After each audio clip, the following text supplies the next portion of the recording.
Good morning बच्चों। जैसा कि मैंने आप लोगों को बताया था कि जो फिज़िक्स है, फिज़िक्स में एक एक टॉपिक आप लोगों को कराया जाएगा, ठीक। और मैंने बताया था कि फिज़िक्स में कोई भी टॉपिक आपको छोड़ा नहीं जाएगा और बिल्कुल विधिवत तरीक़े से हर एक टॉपिक को हम लोग करेंगे, ठीक। तो उसी के आगे आज कल हमने पढ़ा था अच्छी स्थिति में तीव्रता। अब अच्छी स्थिति में तीव्रता का फार्मूला निकाला था हमने, E बराबर 1/4 पाई ε0 2p/r²। इसको बोलते हैं अच्छी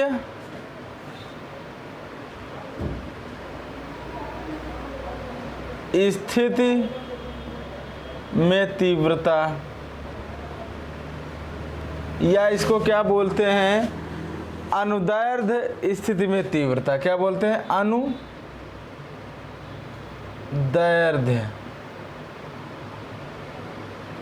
स्थिति में तीव्रता। अच्छी स्थिति में कह दीजिएगा या अनुदैर्ध्य स्थिति में तीव्रता।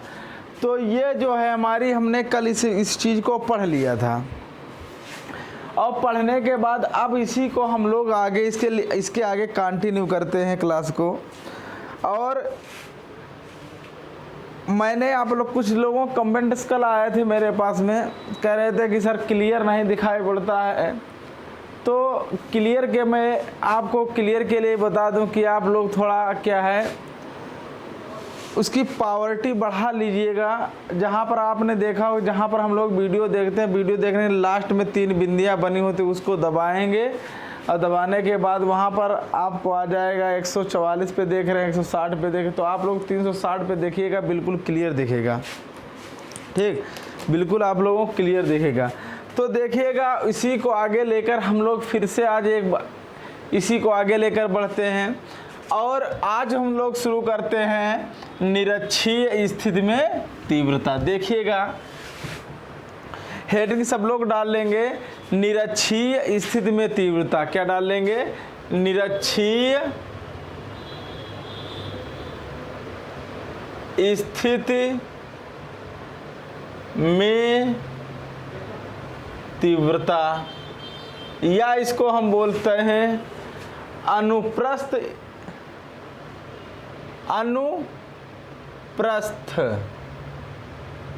अक्ष में की तीव्रता। ध्यान से समझते रहेंगे हम लोग। निरक्षीय स्थिति में तीव्रता, या इसको बोलते हैं अनुप्रस्थ अक्ष की तीव्रता। तो हम लोग बिल्कुल एक तरीके ध्यान से देखेंगे यहाँ पर और एक एक टॉपिक को हम लोग समझेंगे।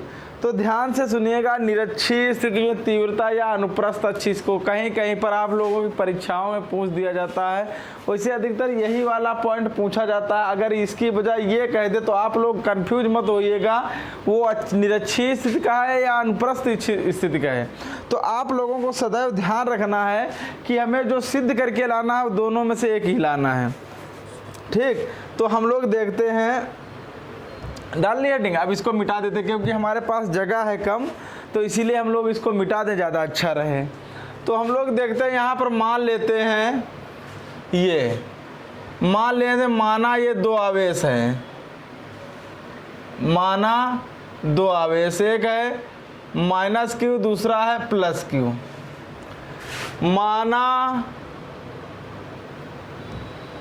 2 बिंदु आवेश +q,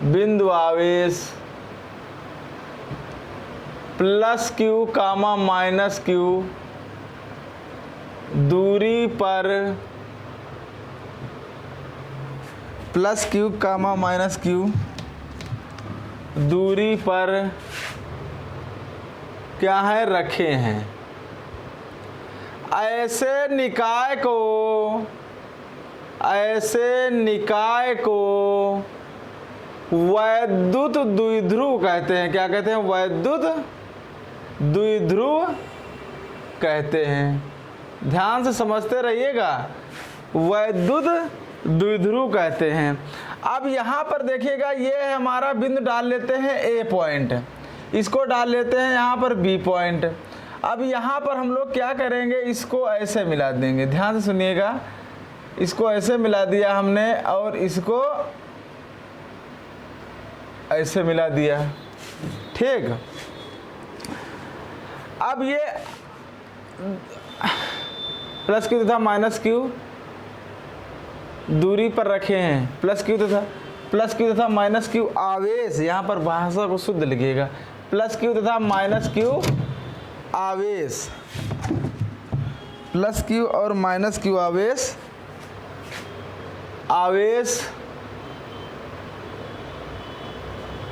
अल्प दूरी पर रखे। कहाँ पर रखे हैं, अल्प दूरी पर रखे हैं। अब अल्प दूरी हमारी कौन सी हो गई, ये 12 दूरी हो गई, ये अल्प दूरी हो गई, अल्प दूरी पर रखे हैं। ऐसे निकाय को वैद्युत द्विध्रुव कहते हैं। ऐसे निकाय को क्या बोलते हैं हम लोग, वैद्युत द्विध्रुव कहते हैं। क्या कहेंगे, वैद्युत द्विध्रुव कहेंगे। ध्यान से सुनिएगा। अब यहाँ पर देखिएगा ये है, यहाँ से हम लोग क्या डाल लेते हैं, इसको लंब डाल लें यहाँ से, ठीक।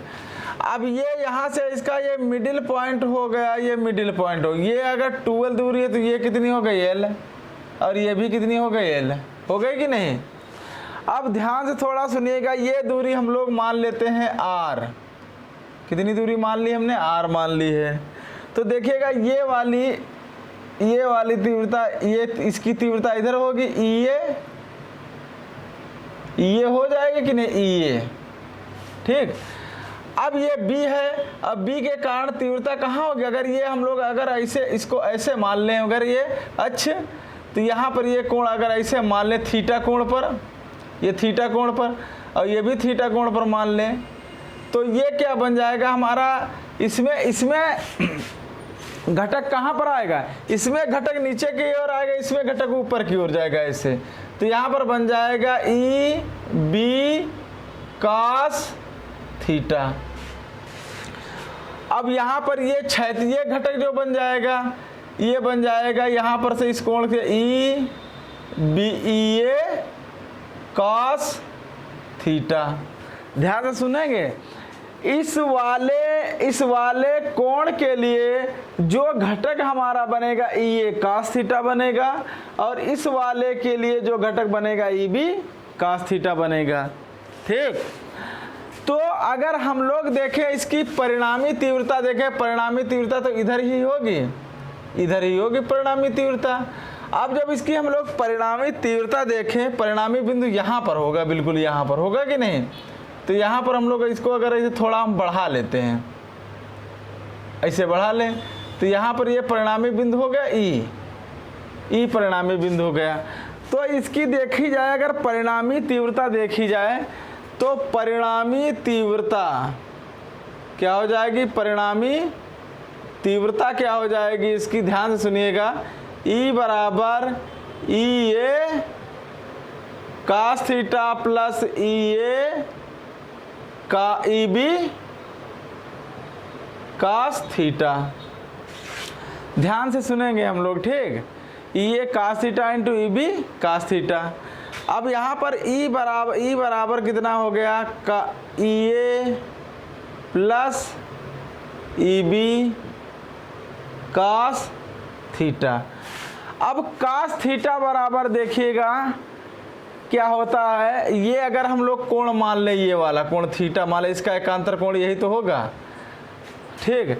तो यहाँ पर कॉस थीटा बराबर क्या हो जाता है, कॉस थीटा बराबर आधार, सूत्र होता है आधार, तो इतना होगा। ये परिणामी क्या निकल गई, हमारी तीव्रता निकल गई। ध्यान से सुनेंगे। अब जब ये परिणामी तीव्रता निकल गई तो हम लोग देखते हैं यहाँ पर फंस रहा कॉस थीटा, तो हम लोग त्रिभुज ले लेंगे, एक त्रिभुज ई बी एम में कॉस थीटा बराबर आधार बटे क्या हो जाएगा, कर्ण हो जाएगा। अब यहाँ पर क्या हो जाएगा, आधार कितना हो गया, L हो गया, कर्ण ये हो, कर्ण अभी यार निकाली ही नहीं हमने, तो इसको पहले रोक लीजिएगा, इसको पहले हम ये निकाल लेते हैं। त्रिभुज ले लेते हैं हम, त्रिभुज EBM में जब EBM त्रिभुज ले लेंगे तो यहाँ पर लगाएंगे पाइथागोरस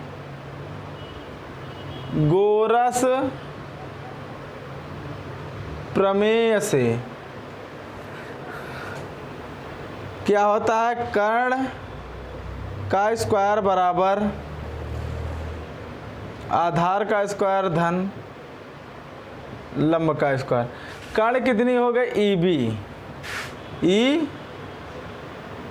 EB स्क्वायर, आधार कितना है L स्क्वायर, लंब कितना है, लंब यही तो है अपना, लंब है R स्क्वायर।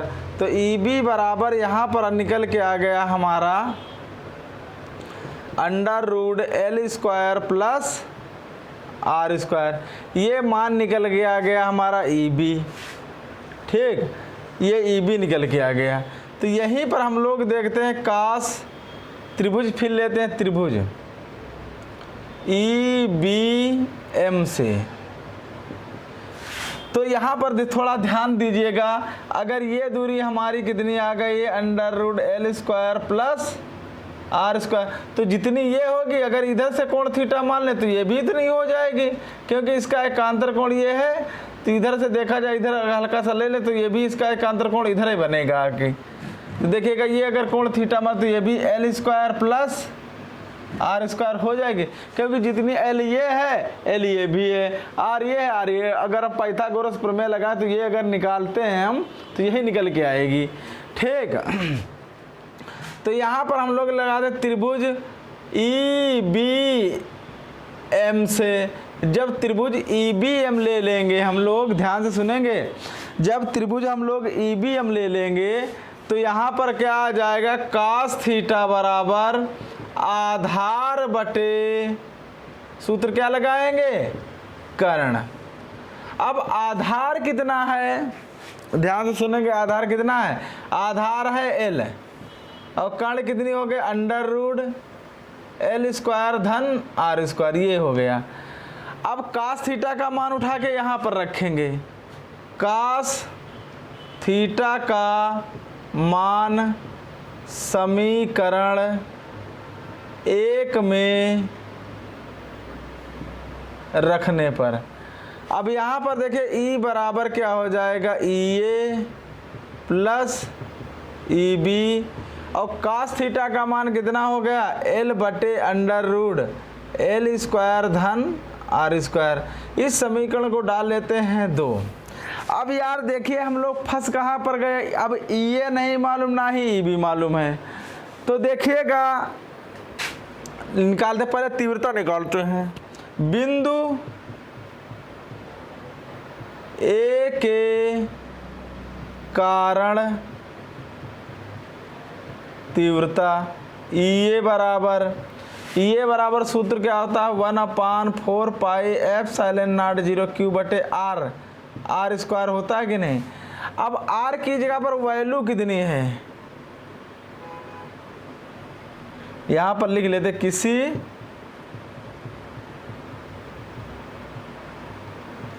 बिंदु के कारण तीव्रता, ये आ गई। अब बिंदु A के कारण तीव्रता EA बराबर 1/4 पाई एप्सिलॉन Q बटे R का मान कितना, यही तो है, √L square plus R square का होल स्क्वायर। ये बिंदु A के कारण तीव्रता निकल गई, ठीक। अब हम लोग देखते हैं यहाँ पर, अब हम लोग देखते हैं यहाँ पर बिंदु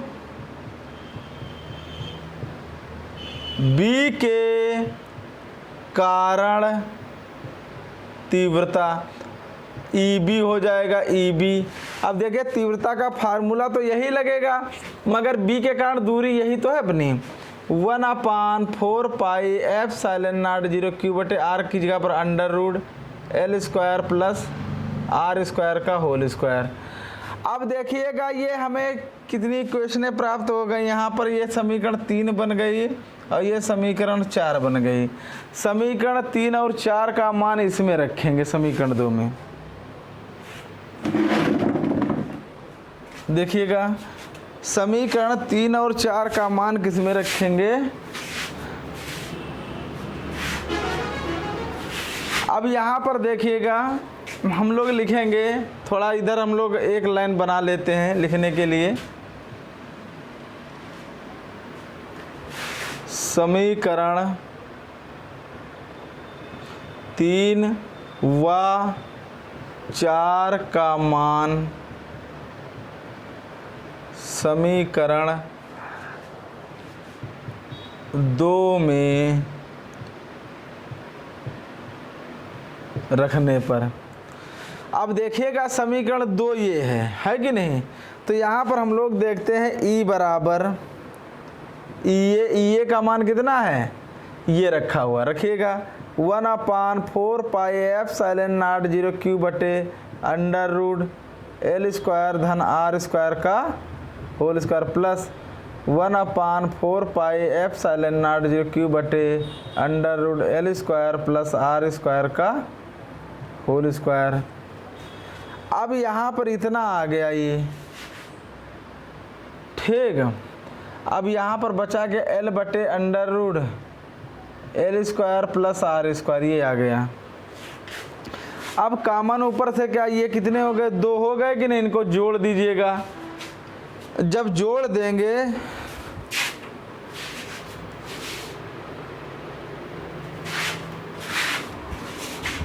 देखिएगा, जब इसको जोड़ देंगे तो यहाँ पर आ जाएगा 1/4πε0 2q बटे under root L square plus R square गुणे एल बटे under root L square plus R square.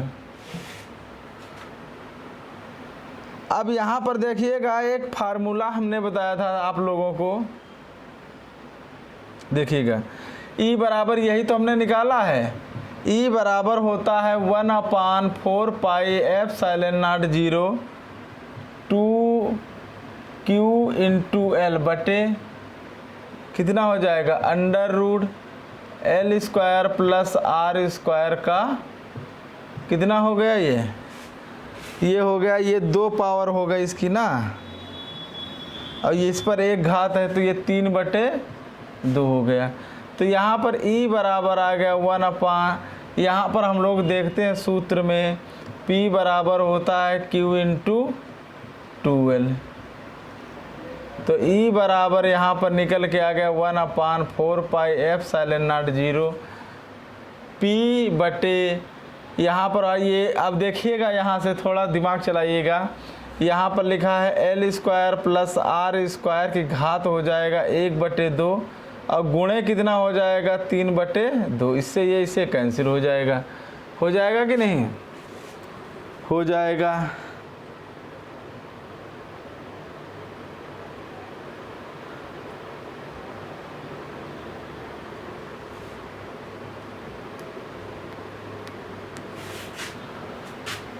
देखिएगा यहाँ पर कितना आ जाएगा,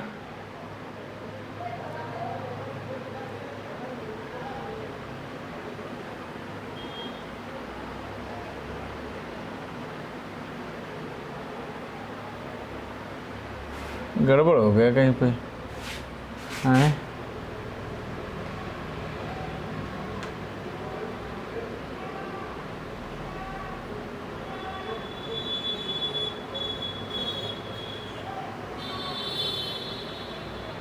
यहाँ पर ये पावर कितनी, यहाँ पर 2 लगेंगी ना, स्क्वायर है यहाँ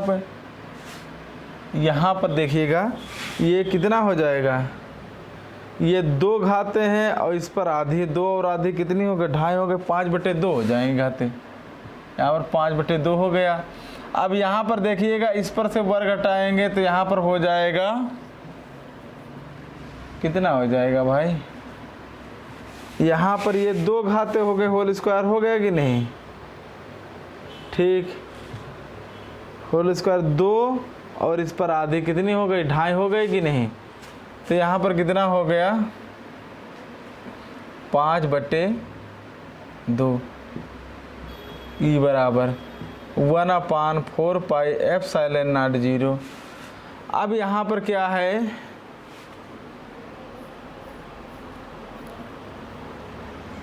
थोड़ा ध्यान दीजिएगा यार, 5/2, रुक जाइएगा 1 मिनट, यहाँ से हम लोग सही कर लेते हैं इसको।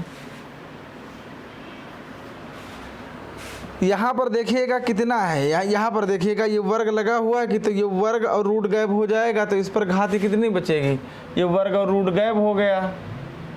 अब जब ये गायब हो जाएगा वर्ग, तो इस पर 1 घात बचेगी, 1 और आधी कितनी हो गई, 3/2।